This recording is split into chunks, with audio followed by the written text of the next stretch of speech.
Mimi kwa kweli nasikitika sana hichi kitendo kilichotokea, na Mungu kweli, yani ni kitu kibaya sana. Tunachoomba tu jamii, wazazi na walezi, wakiona tu mtoto yote mwenye mimba yuko naye asimkoromee, embu ajaribu kukaa naye vizuri, ambembelezi awe rafiki. Akiwa rafiki hawezi kutoa hichi kitendo alichokifanya. Lingine, kwa kweli wanaume au vijana anayefanya kitendo chochote na mtoto wa mtu au mwanafunzi anamtelekeza, ndio sababu ya kuleta vitu vyote hivi. Tunawaomba waache hicho kitu, kwa kweli kwa jina la Yesu. Ni kitu kibaya sana ambacho sijui nisemeje, kimetupa uchungu sana. Lakini kwa sababu hapalindwi, panafanya tu ni sehemu ya kupita na manyasi kama haya. Hata mtu anayekuja kuzaa akatupa mtoto, utamuona? Hautomuona. Haya, mtoto huyu ni malaika, tunaenda kumshika wapi mama yake ili atuambie? Hatutojua. Kwa hiyo hapa hii tuimarisha hii miti ifyekwe, hapa pafungwe, kwenye hili dampo pasafishwe, ili tuwe kuna ulinzi wa watu ambao wanatupa watoto orera kama hivi. Huyu mtoto toka asubuhi mimi nimemwona, roho imeniuma sana.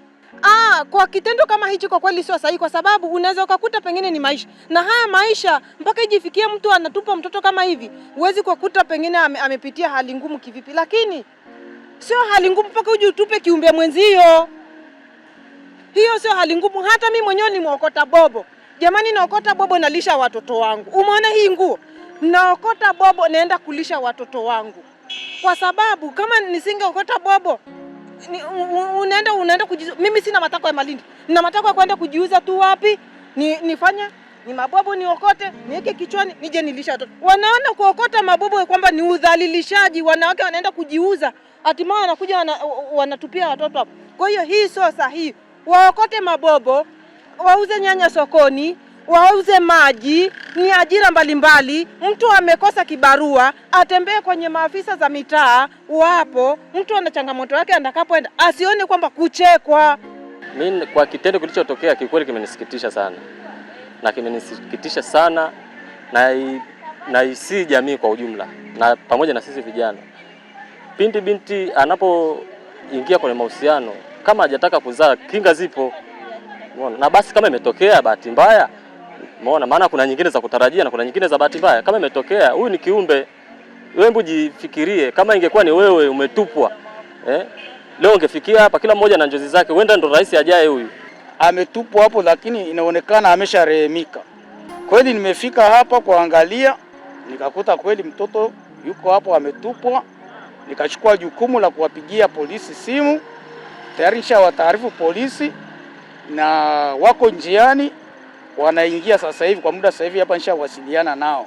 Kwa kweli hiki kitendo kwa kweli kinatia uchungu, hasa kama mtaa wetu wa viwanda kinatia aibu katika mtaa wa viwanda. Jana unapompa mtoto wa watu mimba, alafu unamkana au unamkimbia, anakuwa na mawazo akijifungua atapeleka wapi?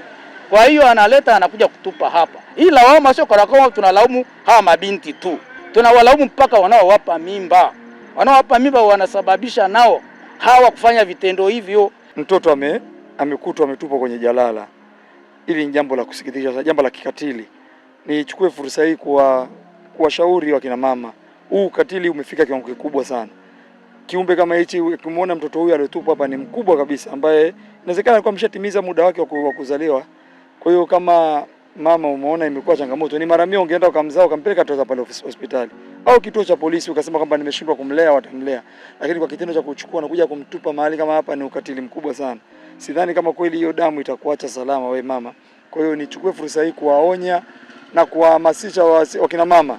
Hebu kuweni makini na watoto wetu huko nyumbani. Unaweza kukuta jambo hili kafanya mtoto ambaye alikuwa anafanya siri ajui, pasina kujua. Kwa hiyo kuweni makini, wazazi wawe makini kuangalia watoto wa kike. Mtoto anakuwa na ujauzito mpaka unafikia hatua kujifungua, unakuta hata mzazi hajui.